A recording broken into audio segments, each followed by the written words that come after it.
your father and grandfather. And I said, well, it's tragic. It's really tragic. Because it's just, I would say, pure coincidence. A shrapnel hit Leslie close to the chest because he had a white phosphorus grenade, and that grenade went off. And as Melvin Lagoon said in the documentary I showed you yesterday or 2 days ago, he burned to death. And what is very emotional is that lady here, Anne, was born 3 weeks before. And the same morning, on January the 7th, Leslie got the mail call from Mary. Am I correct, Mary? Marie.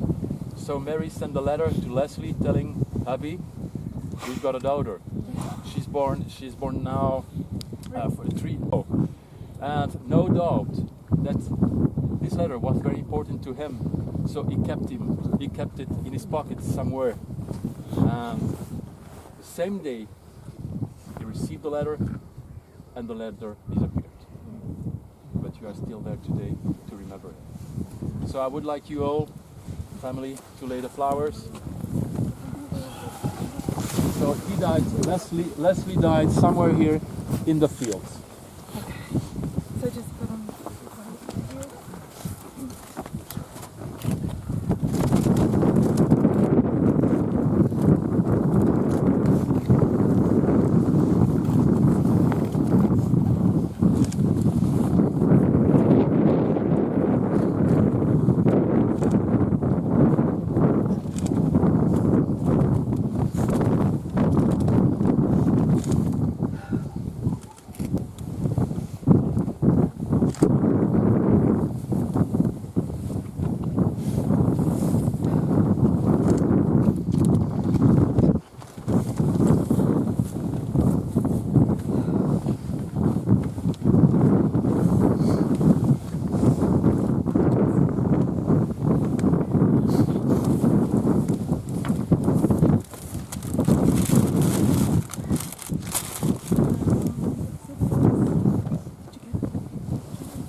I know many of you have family members in the same situation, and it's been very healing for my mom to get together at these things and meet people that knew her dad, and so she could hear snippets of what he was like and learn about him a little bit. It's been a struggle her whole life growing up with her biological father. Her mother did remarry, and he loved mom with his own, but it's just not the same. And I had the honor in September to go visit his grave for the first time, and I'm 57, and so Mom's been telling me about him my whole life, and showing us pictures, and telling us what a hero he was. But to me, he was just a dream. It was just a story, you know. It wasn't real. And then when I walked to the cemetery and saw his grave and looked around and saw the other thousands of graves of the young men, the heroes that fought, and he became personal. He then became my grandmother and her father. And it was surreal. We had a tour guide that day, a Luxembourgian, and he was a 35-year-old man, and just so grateful and thankful to our men that fought for them and gave their lives so they could have their freedom. And to me, that just really touched me, because to be such a young man, but to be so grateful still that they hadn't forgotten, and that just really meant a lot. So I know all of you have heroes that have fought, and they're all just so, you can't put into words just how amazing these young babies, they were babies, were to do what they did, and they were on a mission. They believed everything they did, and some sacrifice. Some were lucky enough to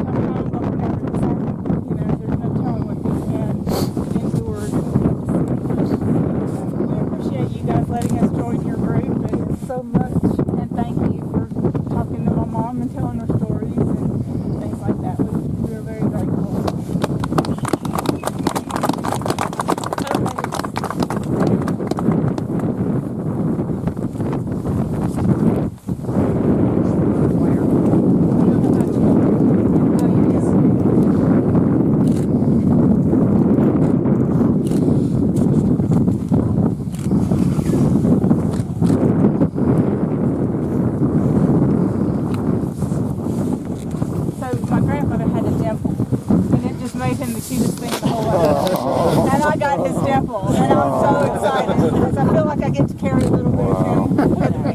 Where was he from? Where was he from? Originally from Rome, New York. Okay. Thank But you. he was, he met my grandmother in at Fort McClellan, Alabama. Oh, Anniston, Alabama. Yeah, Anniston, Alabama. Yeah. On a carousel. Okay.